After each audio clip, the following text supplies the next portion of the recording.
It's member-supported Hawaii Public Radio, and I'm Dave Lawrence. Today we've got a guest, well-known musician as a solo artist, also from his time in Fairport Convention. He's played the islands before, also has connections here in the state on a personal level. It's Richard Thompson. Hey there, Richard. Hello. What's going on? I'm good, Dave. How are you? Good, thanks for asking. I appreciate you being on All Things Considered here in Hawaii, where you'll be playing soon. That's a beautiful spot. A lovely place to be. Dig that. The OBE, there have been some cats, they've had some great stories. Cliff Richard, his story was one of the more riveting, kind of raises the pulse a little bit. Can you share your experience with us? OBE, yeah. For the uninitiated, but for those of you who don't have a queen, used to be a kind of political thing. You do favors for the king or the queen and they give you a kind of a medal. Now it's much more community-based, so your community nominates you. The higher levels are things like Sir. You get to be, for instance, Sir Cliff Richard, But I got an OBE, which is very nice. It's a nice thing to have on the wall. No official title that we have to call you? No, you just call me call me whatever you want to. With your North Shore connections, we'll call you Brother Richard. Oh, Brother Richard, I like that. That's very, very cute. But yeah, you get to spend, your 15 seconds with a queen who's lovely, charming, beautiful. She's sort of sparkling and witty and very sweet. Somehow she manages to deal with hundreds of people a day and still keep smiling. She's an amazing diplomat. Do you guys talk about anything of substance, or is it really just hello, thank you sort of deal? Well, it's hello, thank you. I mean, she asked everybody what they do, and I said, well, I'm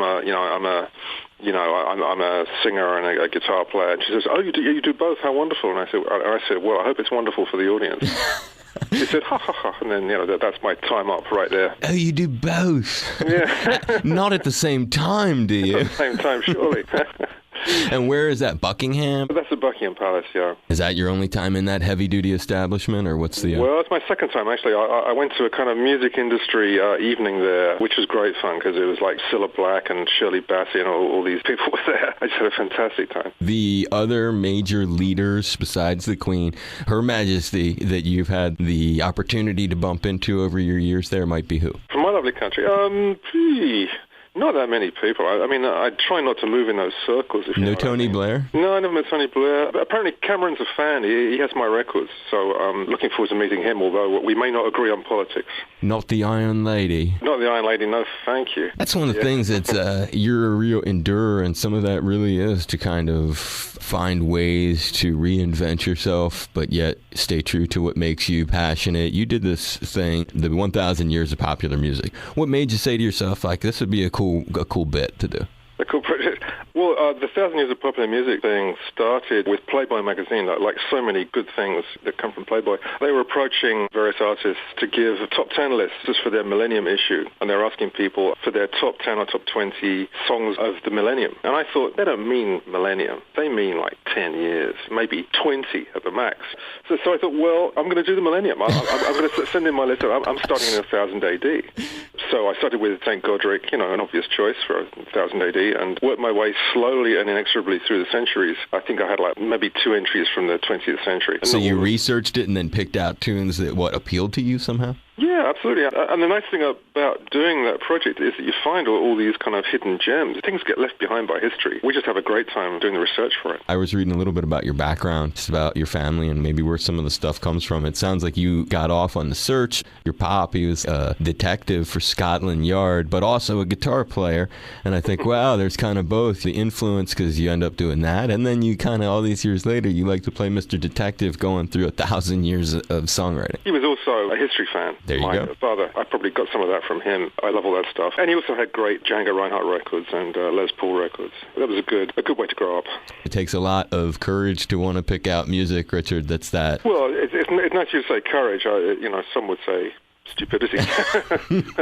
Lack of commercial sense. As I go to wrap it up with you, are there ways that you've been touched in life, the lasting impact has done something to you or made you think different that's worth sharing? I think all the time when you lose people, as you get older, you lose more and more friends and people, and you appreciate life more. You realize that every human being is precious. Every human being is unique and different. Our time is short, and the great motivator for living is love. You learn to love people in spite of their quirks. I think that's the thing that makes the world revolve.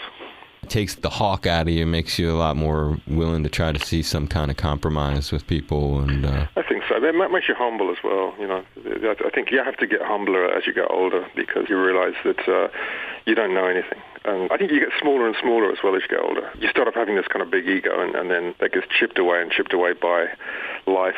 You end up kind of small and humble, but maybe that's a good thing. You can realize there's a lot more stuff that's just beyond what you are perceiving. Absolutely. I agree 100%. It's Richard Thompson, 21st in Honolulu at Hawaiian Brian's, the 27th on Maui at the MAC, and a pleasure having him call in ahead of the show as our guest today on All Things Considered on HPR. That was fun. Thank you so much. Be safe. Thank you, Dave. Aloha, it's Richard Thompson, and you are listening to All Things Considered on member-supported Hawaii Public Radio with my friend Dave Lawrence.